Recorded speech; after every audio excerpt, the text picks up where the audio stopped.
I ended up being here, coming from a domestic violence situation. I was a victim of domestic violence in the state of Ohio. My situation progressively got worse.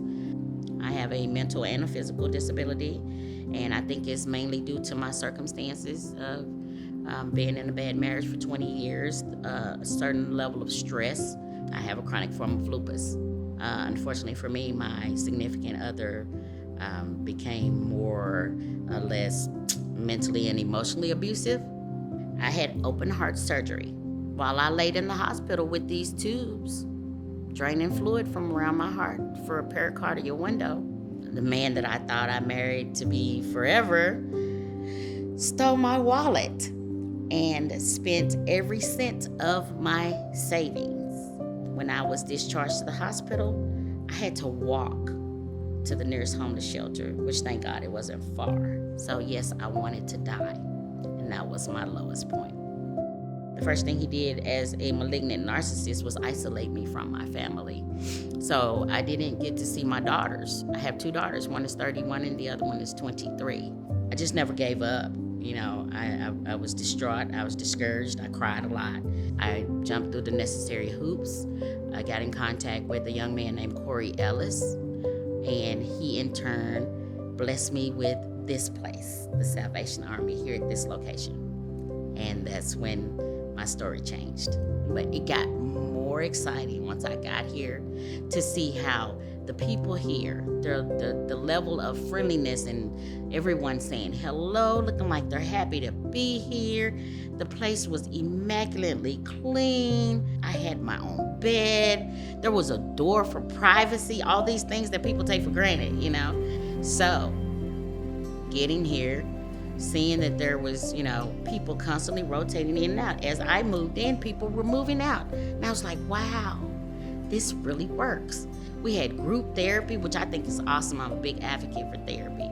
But, you know, those are the type of things that, you know, take that stress off of you of, you know, not knowing where your next meal is coming from or not knowing where you're going to sleep that night. I mean, those are huge amounts of loads of stress that are on your shoulders.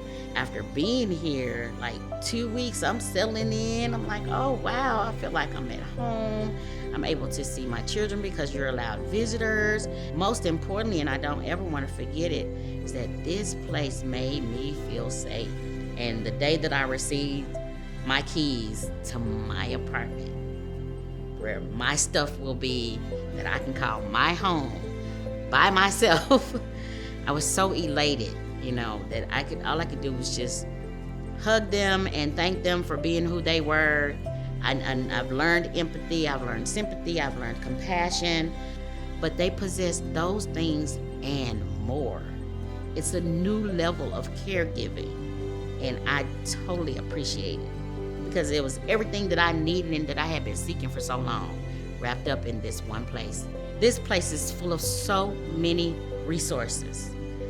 I'm a totally different person. I had no confidence. I was very vulnerable. It was hard to make decisions for myself. Things I'm doing now, I never would have thought.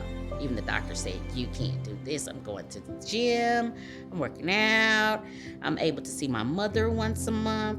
I'm better handling my finances. I am ever so grateful to the Salvation Army.